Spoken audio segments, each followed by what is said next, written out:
The third Saturday in October is officially here. Tomorrow, 3:30 kick local time there in Neyland Stadium, Tennessee and Alabama. What do we have to say on the one more day? I got C2. I got turn. I wish y'all could see this man turn in the back room right now.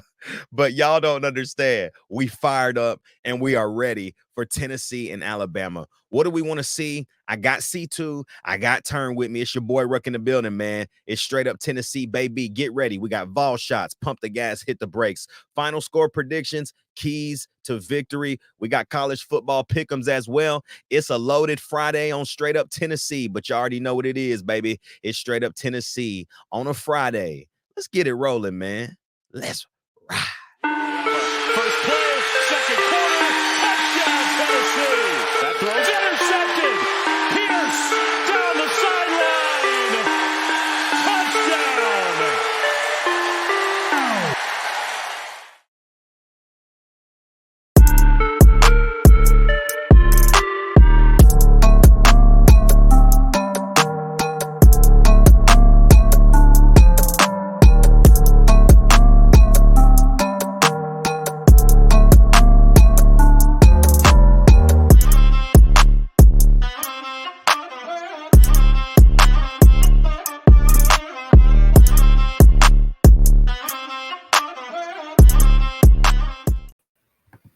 Happy Friday, everybody. Welcome to Straight Up Tennessee. Like I told you, man, I got my guys with me, C2 and Turn. It's the top of the show, though. You know what to do. Up, everybody?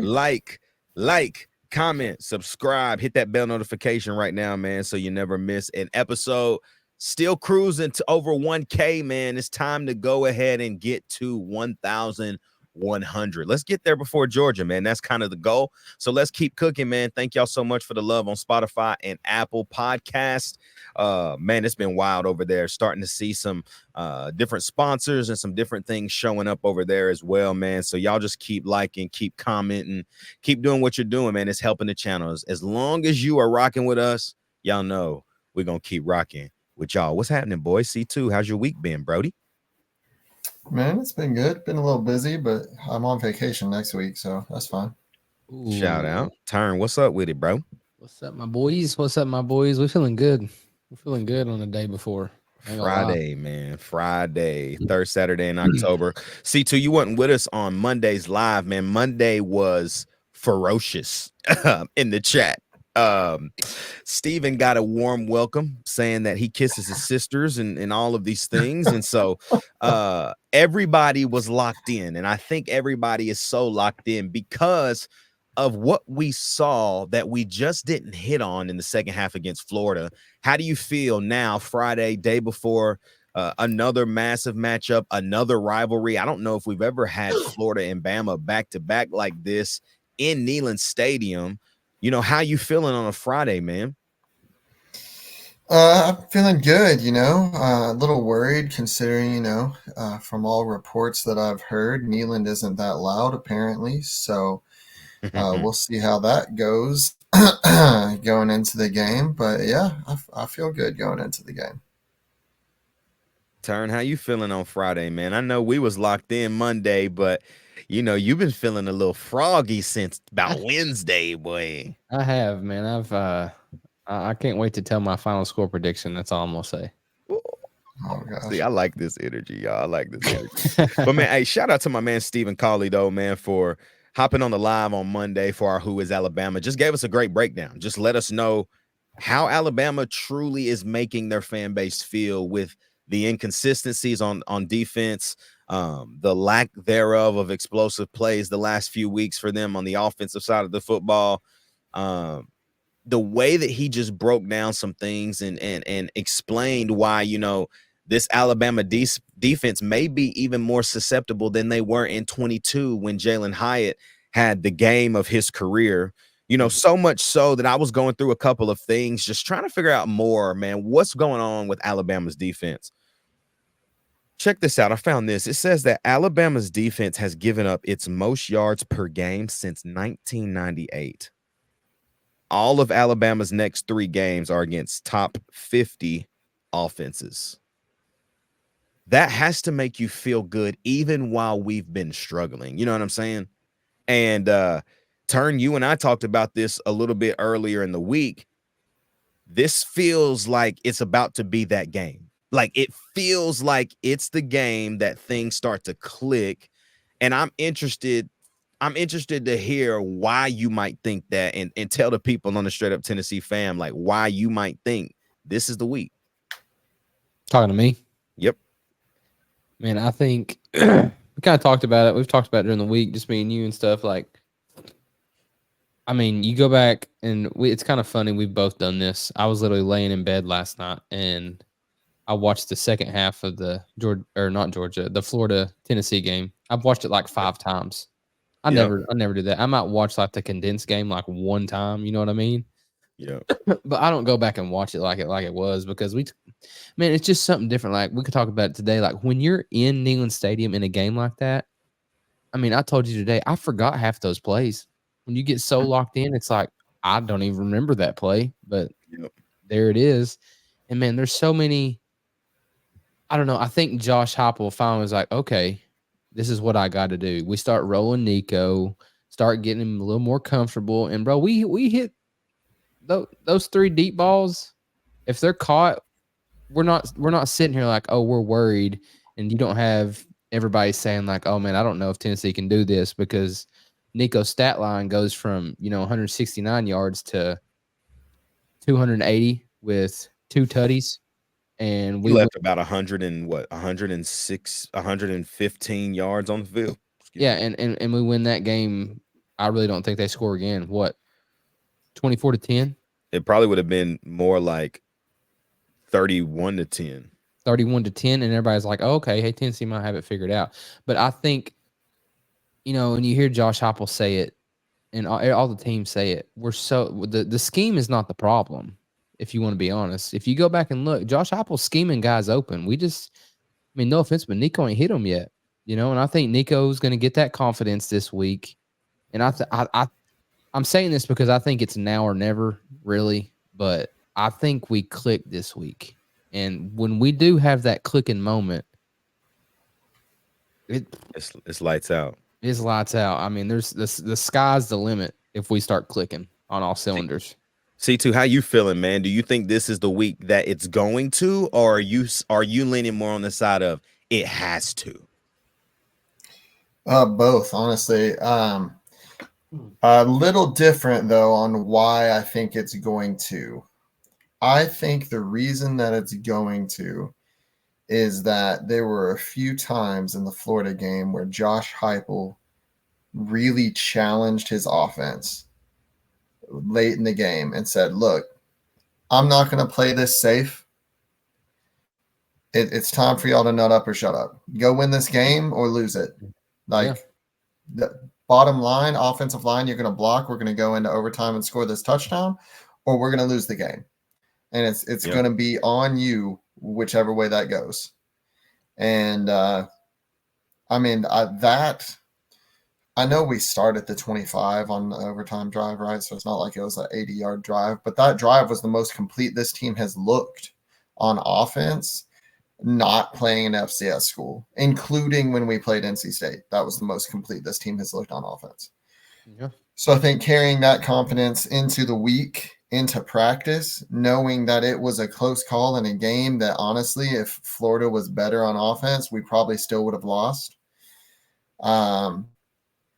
Knowing that it was a close call, but we still gutted it out, won, built that confidence. I feel pretty good going in. I don't think it's going to be an easy game by any means, but there's also some things I feel on similarities between Alabama and Arkansas that we can get into a little later. For sure. And I think what you said too, building off that, I think our team needed that win. Bad. We needed that confidence booster, like you're talking about. Like, oh, hey, we can do this. Game's on the line. Hey, we gotta go win it. And I think the team needed that win more than anything. Yeah, I agree. And that was the first time that we saw it not being Dylan Sampson being the only reason we were in that position that whole game. Yeah. I mean, it's kind of wild to think Nico hasn't thrown a touchdown in what, 2 games? Like, that's crazy, bro. Like, that's weird, and that's not hypo like, you know what I mean? I mean, it's just like something's got to click, and I think it is this weekend. I think it's tomorrow. It's going to be a massive, massive, massive game. I wanted to ask y'all this too, man, before we hopped into playmakers, offense and defense. Me and Turn talked about this early this week. I think we all know who offensively the playmaker of the game needs to be, but we'll dive into that in just a second. But I wanted to get your thoughts on the overall just aura of this game. Doesn't it? And it could just be me, but don't it feel like it's just not getting the hype that it would have gotten had Tennessee beat Arkansas and had Alabama beat Vanderbilt? It just, nobody's really talking about this game at all this week. No, and I think that has to do with I think a bunch of that has to do with the Georgia Texas game, because literally 2 weeks ago, almost 2 weeks ago, everybody had everybody like Tennessee, Bama, like everybody had it circled. Game Day had it circled. Nation had it circled. Everybody had this game circled because we're supposed to both be undefeated going in this game, and you probably got like a 2 versus 3, 3 versus 4, 2 versus 4, something like that. And it's the biggest game of the season. Let's just be honest, especially with Bama beating Georgia earlier. Yeah, and then Bama loses to Vandy, and we lose to Arkansas, and we just kind of get slid in the background. I agree. I don't think we're getting nowhere near as much attention as we should. Yeah, I agree with that. I mean, we're still getting some. Like, SEC Nation's going to be in Knoxville, I believe. But game day is obviously going to the Georgia-Texas game, which I'm actually kind of okay with. I'm okay with this game flying under the radar a bit. I think it will be good for Nico in particular to not have this game be game day, just to take some of the pressure off of his shoulders of, how many times does a freshman really come in and he has to be that guy for a team that's ranked as highly as we are? And he's constantly being hyped every game, even in games where he hasn't really done much. It felt like every comment during the Arkansas game from the commentators was about, oh, but they've got Nico, they've got Nico. And I'm like, okay, but it's too much. We need to back off on all the hype for right now and just let the kid be a redshirt freshman playing in his first full season in the SEC. Yeah, and I think it just, the accolades and the rankings grant his, his hype, and I think we've seen glimpses. People are saying he's not accurate with the football and everything now, and it's like, no, that's not true. I think that he's just been a little pressured. I mean, I think about last week against Florida, down there close in the red zone. He misses squirrel high on a post that was, it was a tutty, right? Well, nobody's talking about the middle linebacker just being right in his face when that ball's leaving, so he throws it a little high, right? Like, there has always been something happen to prevent that accuracy to be shown. And that's any quarterback. Ask Tom Brady if Ray Lewis was running at him in his face, if that ball was going to be accurate, right? Doesn't make a ton of sense. So, but y'all, let's jump in, man. We got a big rest of the show. While we're right here, man, y'all like, comment, and subscribe, man. Join the channel. $2, man. What are y'all doing? Stop eating McDoubles. Stop eating double stacks. Stop eating large fries, because listen, all of that, first of all, it ain't good for you. And second of all, it costs too much. But you can join the channel for $2 and be hanging out with us all the time, man. So what are you doing? Hop in the channel, hang out with the boys. Offensive playmakers of the game, y'all. Let's just jump in, man. Turn. I'm gonna kind of just lay it out here, and we can take this wherever we want to go. C2, I don't know what you're thinking right now with the offensive side of the football. There's one person, and to me, it's Nico. I think it is. I said this last week, but I think it's going to continue for me, and maybe Turn. It's going to continue to be Nico until we have that moment. Like, we got to have that type game. And like we've all said, we know it has to be Saturday. For me, it's Nico easily. Yeah, and I'm gonna say Nico too, because I'm at the point in this season, we're 6 games in. I said on the podcast, I don't know if it was last week or 2 weeks ago, I think I said I was going to have the same player the rest of the season. That's D Samp. But I think I think 6 games in, halfway through the season, I fully believe that D Sam's going to get his no matter what. Like that's a given. He's proven it. So I'm going to move on from D Samp and I'm going to say Nico 100% because I promise here's the thing. We kind of talked about this on the phone. If Nico can have 250, 250, maybe 300, D Samp don't have to get 25 touches. He might get 15 to 20 and he's probably going to have more yards than he's getting with 25 carries. Yep. Just to be honest. And that's what I think it needs to be because, man, I mean, he works. Don't get me wrong, but 25 carries a game in the SEC, bro. You Whew, I can't imagine. He ain't 6'3", 250 like Derrick Henry was. No, you know what I mean? Or like Genty. What Ashton Genty? He ain't no. I mean, he's too. Well, he ain't playing in the SEC anyway. Yeah, that's very true. I mean, what is D Samp? 205, right? Yeah. That's if he ate. That's if he ate his McDonald's before the game. And he's running through the tackles. He ain't running sweeps. I mean, we're running through the tackles. Yep. C2, what about you, man? Where's your head at offensively for this team? I disagree a little bit. I don't think Nico is necessarily going to be or has to be the player, like offensive player of the game. In part because of what Turner said. If Nico has a good game, if he throws for 250, I think that's going to open it up even more for D Samp, and D Samp's going to get his, right?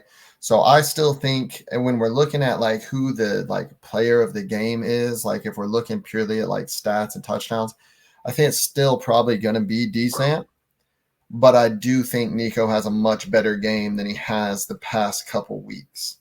And part of that is because, he's getting a lot of flack for like being inaccurate or whatever over the past few games.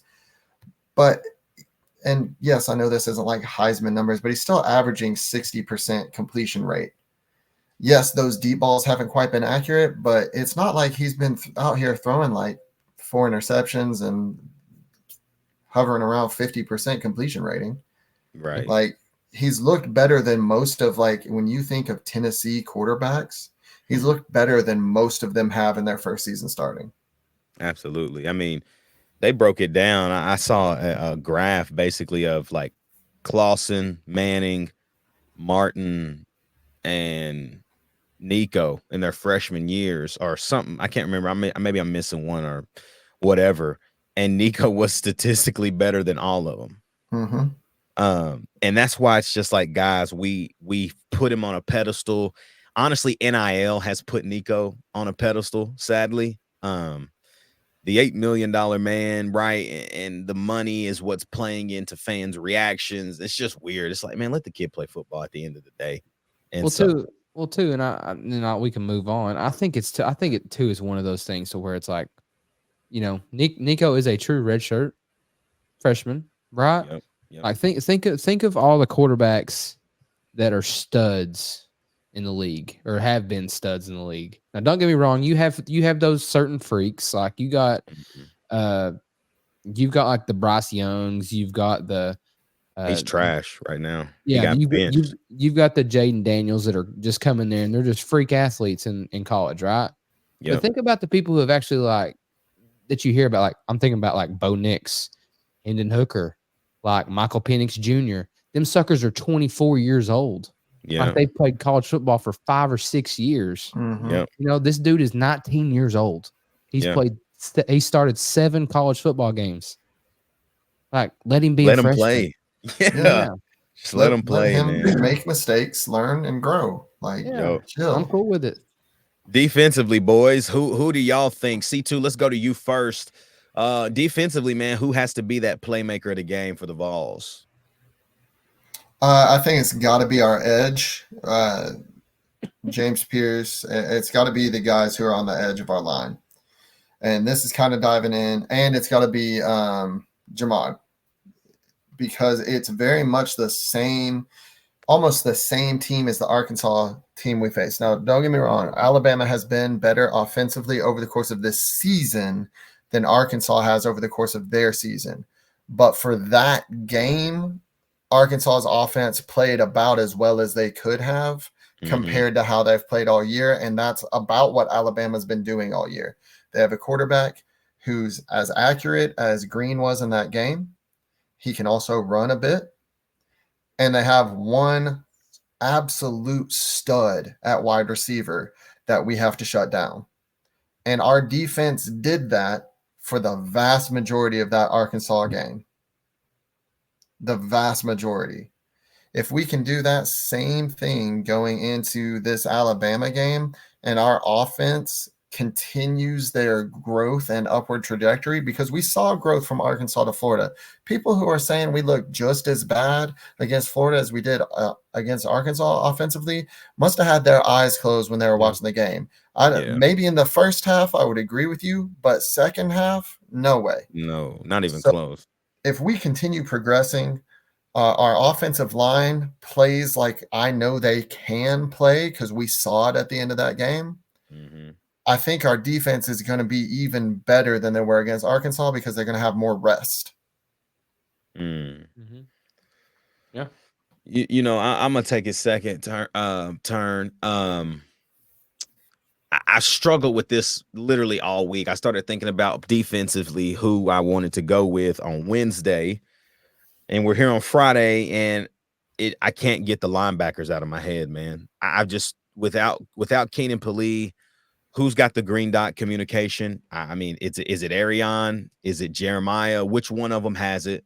And then aside of that, just how ready are they? Right? You've not seen Arion without Keenan until Florida, and they played well. I think they played well, but again.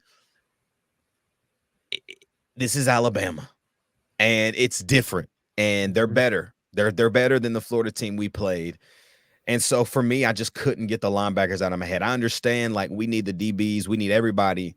We need Jermod and Ricky. Really, we need the safeties to be on their P's and Q's, because if those guys get beat on the outside, Andre Tarrantine, you cannot get lost in coverage this week, big dog. Like, I'm starting Christian Charles if I'm Tim Banks, man. Like, 100%. Christian Charles played a hell of a game last week, and I was proud to see him because he looked like his freshman form again, even though he's still not even 100%. So back to the point, though, I think it has to be the linebackers, because that rotation, it got one man smaller, but I think it got one more man more athletic. And now you've got Caleb Perry, who's going to be able to run sideline to sideline better than all of the guys we have at that position.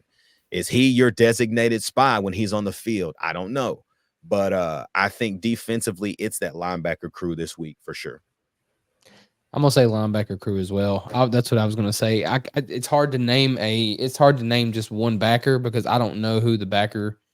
If I knew who the spy was gonna be, I would say whoever that is. Yeah, but I don't know who that is, so I'm gonna say the linebacker core in general too. But more specifically, whoever does spy Jalen Milroe, he's got to. I mean, what would you tell me earlier in the phone? This game is all about angles. Yes. You got to take. You can't take no, because Jalen Milroe is a dad guy. He's fast. I mean, he's the fastest dude on Alabama's team, if I'm not mistaken. Yeah, he is. I mean, just to be honest. So I mean, you got to take that into consideration. Like, you can't just go straight at him. Like, you're gonna have to. I don't know, take a good angle, like you said earlier. But I mean, I'm gonna go with backers as well. I think backers play good. Everything else falls into place. Yeah. And I think they will. I think it'll be different than the Florida game, because there are a couple shaky moments for the linebackers in the Florida game. But that's what happens when you lose your green dot leader mid-game, right? Like, everything he played is an adjustment. Played 2 snaps? 2 snaps. Yeah. Everything is being adjusted at that point. You didn't prep to be that guy, being that communicator for the team. Now they've had a full week, whichever one of them it is. I'm sure they've practiced with both of them this week, and they're going to make their decision based on whoever handled it better. But I do think they look quite a bit better than they did even against Florida, which they handled well, all things considered. Well, I think it makes you feel better too that Thielander got a lot of play last year. Oh Yeah. Because of Keenan's injury anyway, right? Like, it was Herring, Thielander, Herring, Carter, right? So they've all played a lot of downs, but this is a game where these downs count the most. So And Ruck, to what you said, if Turrentine didn't play with his hair on fire in practice this week, I'd play Will Brooks over him. Because at least I know he wants it. Yeah. Yeah, exactly. I don't know, man. It was strange, man, because he's just not been that bad in a long time. And that was awful. It was bad. It was a bad game. And people have those, man. I can remember having bad games and being like, man, this is just not myself. But that was just so uncharacteristic. And I didn't understand what was going on. So, y'all, let's move on to pump the gas or hit the brakes. So let's ride with this, man. So every time I ask this one, Turn, you answer first. C2, you answer second. So let's roll with this one. Pump the gas, hit the brake. Tennessee scores the first touchdown of the game. Pump the gas, hit the brakes. Pump it. Pump it. Pump it. Pump it, brothers. Pump it. Chris Brazzell gets him a tutty. I'm gonna say pump it. I'm gonna say pump it just because Braz got 54 snaps last week. He's gonna have opportunities. Yeah. I think after they saw that 50-50 ball go out of bounds, yeah, he's gonna probably have 6 to 8 targets on Saturday. Yeah. Just go after him. I wouldn't be surprised if this game we've tried to do it once. It was in the first 3 games, I think, but it was a terrible ball by Nico. I don't know if we don't see it takes me back to like the old school Marquez Callaway, like on the 10-yard line fade ball. Just throw it up. Yeah. Go make a play. So. Go get that peel. C2, what about you? Braz will get a tutty this week? I'm going to pump the gas too because I think he deserves it after that absolute massive hit he took. Ooh. And one ball over the middle of the field. Like he deserves a touchdown because he deserves one. There's a lot of receivers that would have made a business decision in that situation. 100%. Oh, bro. Oh, man. What about this? Jalen Milroe rushes for 80+ yards. Pump the gas, hit the brakes. Hit the brakes. If he does, we've lost. C2. Don't pump him. Yeah, I think I'm gonna hit the brakes on that too. It wouldn't surprise me if he got maybe 50, 40 or 50. Yep. But if he's got 80, makes you feel bad. Don't make you feel good. Yeah. Unless they're all on 3rd and 25s and he runs for 20 on those, then that's fine. But if he's running 80 on normal plays, we're in trouble. Yeah. I think his cumulative number might be 80, but he's going to end with 60 or 50 due to sacks. Yeah. So I think it's kind of around there. Last one, Tennessee's defense forces a turnover. Pump the gas, hit the brakes. I'm going to hit the brakes. Hey, Milroe loved to turn the ball over. But I'm with you. I will tell you this. I think it's gonna be clean. Jalen Milroe's passing efficiency on the road drops by 32% than when he's playing at Bryant-Denny. And it's gonna be loud. He ain't seen nothing like this. Both of you. I am pumping the gas. Oh, I like it. When our defense has forced, how many turnovers have we forced this? We've forced quite a few turnovers this year. I mean, I'm not putting anything past our defense when they've got a running quarterback, especially near the goal line now. I mean, yeah, we dangerous down there, ain't we? That's true. We dangerous. We dangerous down now, boy. That's true. Oh, shoot, boys. Let's ride into keys to victory, man. What do y'all have as far as keys to victory for this game? Whoever wants to take this one first. You know what? I'll take this one first with keys to victory. I really genuinely have one. I do too. I typically have a million. I have a lot of things. Stop holding. Penalties. Stop. We have to play clean ball. That's it. Clean ball.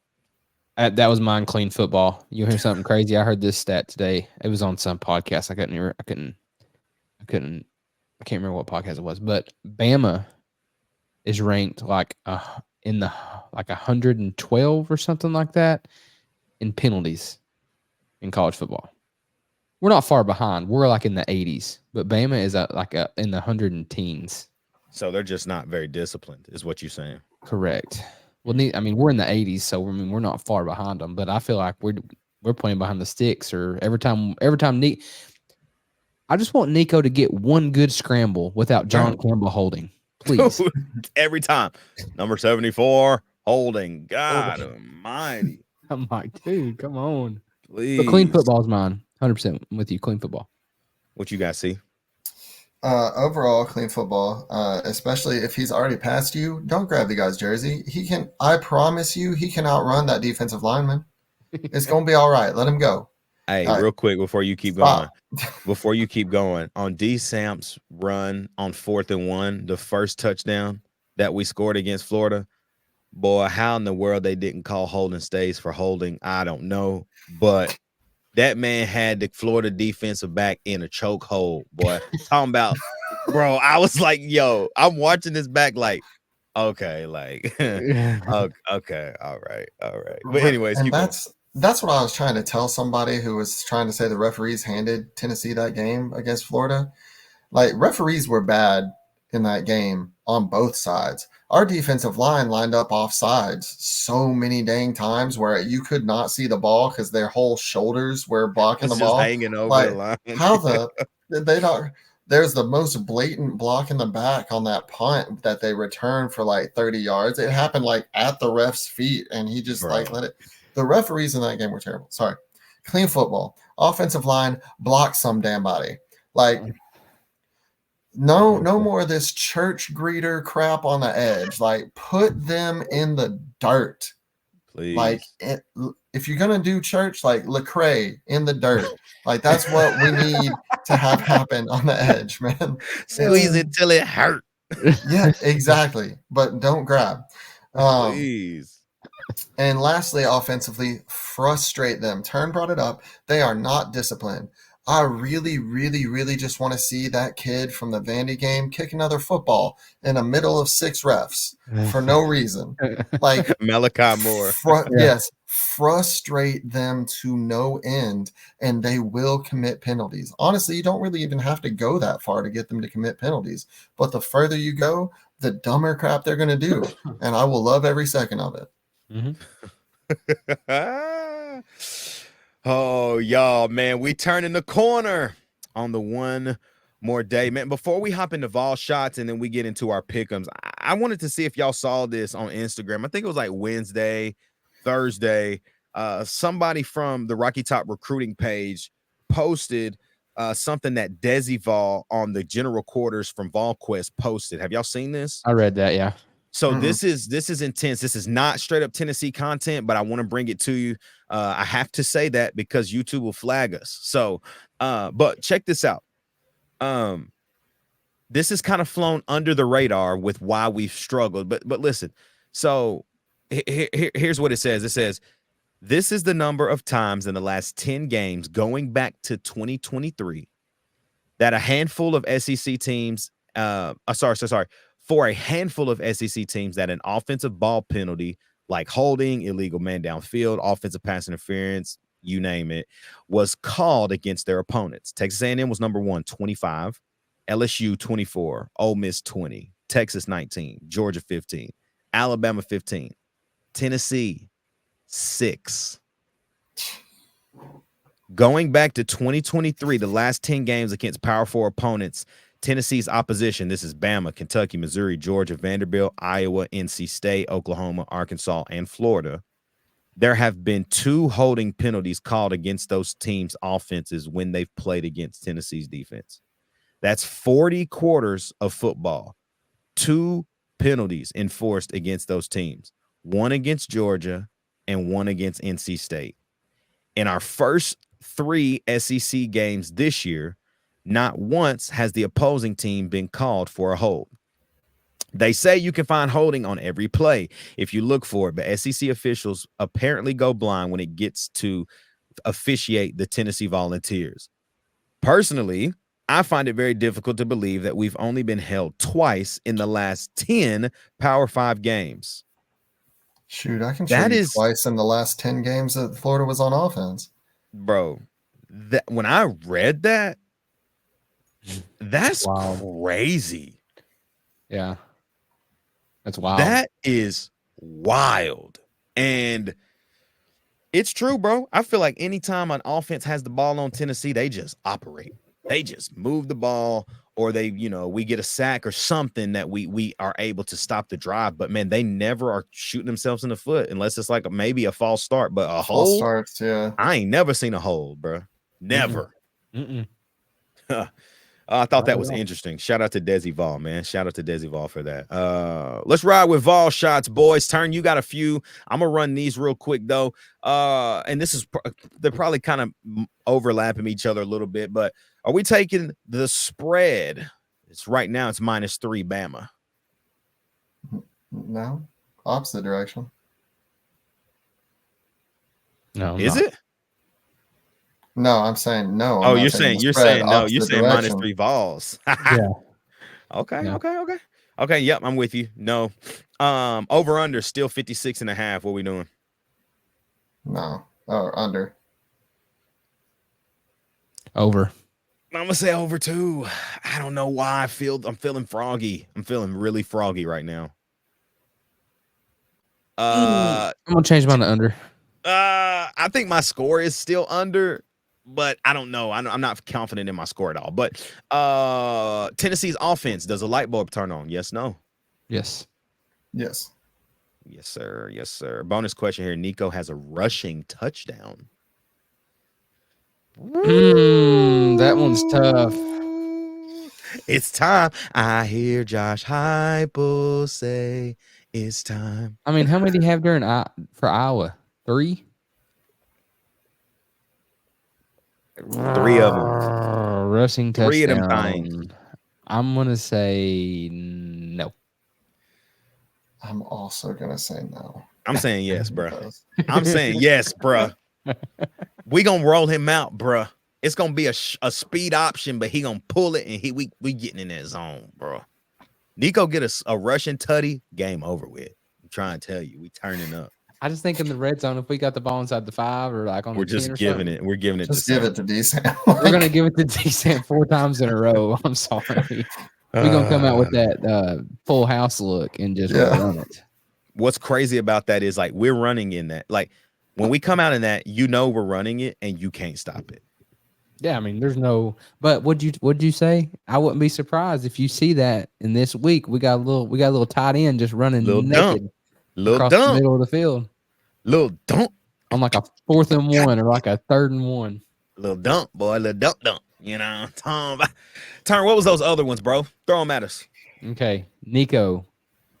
Passing yards over under 199.5. Over. Over. All right. Nico, all-purpose yards 224. Over under. Over. Well, as long as he doesn't get sacked. Over. Okay. Over. Tennessee's defense over under 7 tackles for loss. Over, I hope. God, I said over too because Vandy, dude, they got 9 TFLs. Yeah. That's crazy, bro. That's just crazy. I had one more, but you kind of said it in the earlier segment. Jalen Milroe, 49.5 over under when it comes 49.5. 49.5. Running. I'm all about those halves. That's hard, dude. It really is hard because taking into account sacks under. Okay. God, I'm still gonna say over, bro. I think we can win if he even had 100 yards. I don't know why. It did make me feel better when the podcast I was watching today, it was the Locked On crossover with Eric Kane and the Locked On Bama guy. Yep. And Eric Kane asked the guy, he's like, so what do you think the game plan needs to be for this game against Tennessee? And he said, Jalen Milroe, Ryan Williams, some more Ryan Williams, and Jalen Milroe. And I'm like, that just makes me feel good because I feel like we can shut them down if that's all they got. You know what I mean? McCoy needs to follow Ryan everywhere he goes on the field. Like, don't just have him guarding one side of the field. If he lines up in the slot, I want to see McCoy in the slot. If he lines up in the backfield, I want to see McCoy standing there like a linebacker, ready to go. Like, Well, see, I was listening to the Swain event on Thursday, and they mentioned that. Like, do you think Jermon McCoy should follow him around? And Swain actually said, really, Ricky Gibson is the guy you might want on him because of the physical side that Ricky can bring. Ricky's fast, Ricky's strong. He's like Ryan Williams. If he gets off the line, that's when he's in trouble. But he's like, when you watched, South Carolina did not put their fastest corner on Ryan Williams. They put their strongest corner on him, and put both of them on him. Got 4K. That's why he said what he said was, he's like, I wouldn't have anybody follow him. He said, y'all play y'all side, and when he's on your side, you know what to do. He said, because he does it. He said, if I'm the coach, he said, I trust both of these kids. I don't want one of them to feel like I don't trust them. Mm-hmm. And I was like, see, Swain, you play football. See, me, I'm like, C2, nah, Jermont, follow him, right? But Jason Swain was like, nah, like, you want both of them kids to get their shot at a guy like Ryan Williams because they want that type of competition. I think a guy like Ryan Williams. Give me this, though. Whatever side of the field he's on, that's the side the safety should be shaded to. Absolutely. Oh, 100%. We don't need to be one high really at all night. Like if there's a way that, hey, if we're playing, 4 down, maybe 4 and 2, 5, like send the star, put the star in the box, right? But that safety's gotta be somewhere in the vicinity. It don't make any sense. But y'all, let's run this up, man. We are moving into our CFP pick'ems for the week. And then we'll have, our final score prediction, man, for this Tennessee and Alabama game. So first game is Miami and Louisville. Miami's winning that game. Miami. Yeah, I ain't picking against Miami at this point of the season. Nebraska and Indiana. Indiana is ranked number 6 in the country right now. Nebraska's 5-1. We know that Nebraska took that L. Who was that to, actually? It was recently. Can't remember who it was. They're 5-1. 2 good teams. Who y'all got? I don't know, man. I think it'll be a close one. I think Indiana. I think Indiana is so overrated. I'm gonna take Nebraska too. Best team Indiana's played is UCLA. Yeah, that's very true. Let's see. Arizona State and Cincinnati.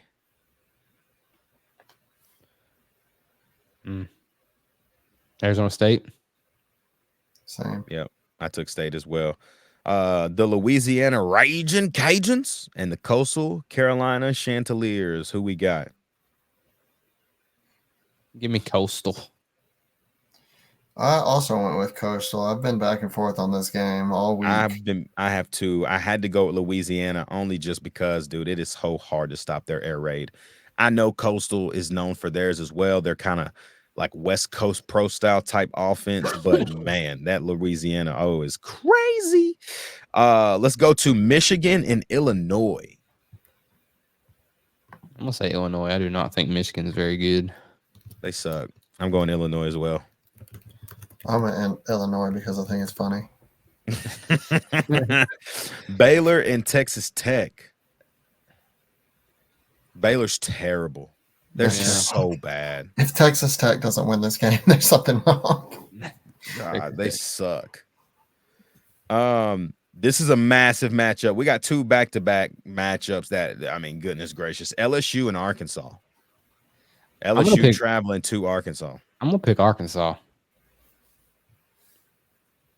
I think I'm going to take the Hogs as well, sadly.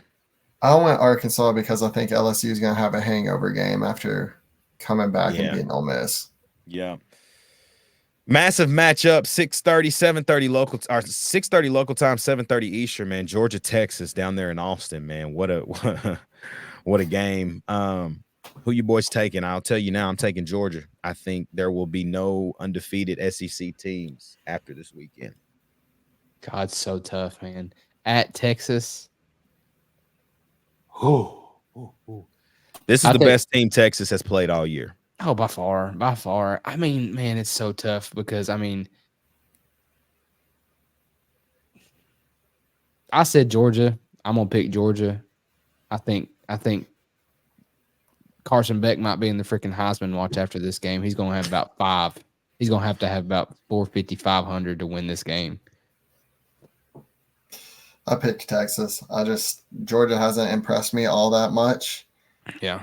I know they're going to want to win this game really badly, but I don't know if they can keep up with Texas for 4 quarters. Respect. Kansas State and West Virginia. It's Kansas State. Kansas State. Absolutely. Yeah. Dylan Edwards is just too much, bro. He's a dog. And then our matchup, man. 3rd Saturday in October, 3:30 Eastern time, 2:30 Central. Another matchup, man. Tennessee and Alabama. I want to be around the cigar smoke and it be Tennessee fans blowing it up, man. The ESPN FPI has it 53% Alabama, 47% Tennessee. If this game was in Bryant-Denny, I would pick Alabama. But because it's not, give me the Vols 30-20. Me? Do you want me to go first turn? Because you look excited for yours. So I can go first and you can be last if you want. My score prediction would be closer if the game was in Bryant-Denny, but I still think I would be picking the Vols. But it would be like by 2 or something low. I'm going to disagree with Marcellus, though, where he said no team scores more than, or was that term? No team scores more than 20 on us. Yeah, it was Sale. Yeah. I think this game is 33-21. No, sorry, 34-21. So I'm just under that 56.5. That's why I said under earlier. 34-21. I think it is close all game until like end of the 3rd quarter when it's been too much. The noise has been too much. They're frustrated on defense that they can't pull away. I think that's when you'll see some of the penalties start coming out. We're kind of close. We're pretty close, C2, but I still got the streak going. They ain't gonna score 20. I'm gonna go 34-17 balls. 34-17 balls. This show is over. Oh my gosh. I think it's one of those where we get up, or I think we get up. Honestly, I think we get up 21-0. Yeah. I think we come out hot, like clicking, firing on all cylinders. And I think it's 21-17 going into the 4th or late in the 3rd. And I think we just pull away, like C2 said, because crowd's just going to be nuts. Man. Y'all heard it, man. Ooh, this has been a Friday. I'm going to need to go to church on Sunday if we're up 21-0 and let them come back to 21-17. I might have to have soap next to me, rinsing my mouth out, and be ready to go confess. Hey, well, you playing bass at my church, so. Oh, that's true. That's true. I hate that I'm missing that, and I hate that I'm not playing, but it's whatever. But y'all know what to do, man. Like, comment, subscribe. This has been the One More Day. 3rd Saturday in October tomorrow, man. Big opportunity on Rocky Top, SEC Nation. The energy's going to be there. Man, I need turn score to just pop. I need it to just happen because that will be a good night. That would be a Tennessee Saturday night. That'd be a good old night, boys. So if we win 34-17, ain't nobody talking about that Georgia Texas game. Nah. Nope. Nah. I promise that. Nah. And the best thing about that is we on a bye. And we ain't got to worry about a hangover game next week. God So y'all, man, for my guy Turn, for my guy C2, it's your boy Ruck in the building, man. We cannot wait. We'll be back on Sunday live for our next day episode, Tennessee and Alabama edition. Really with a Vols win. Nothing less, nothing more. A Vols win. I don't care how we win. A Vols win is what we are bringing to the show on Sunday night. So we can't wait to see y'all. Man, go Vols. It's going to be a great game tomorrow. Tap in wherever you're watching from. You already know what to do, man. Like, comment, subscribe, hit that bell notification, join the channel. For my guys, it's your boy Wrecking the Building, man. It's Straight Up Tennessee, baby. We'll see you back live on Sunday.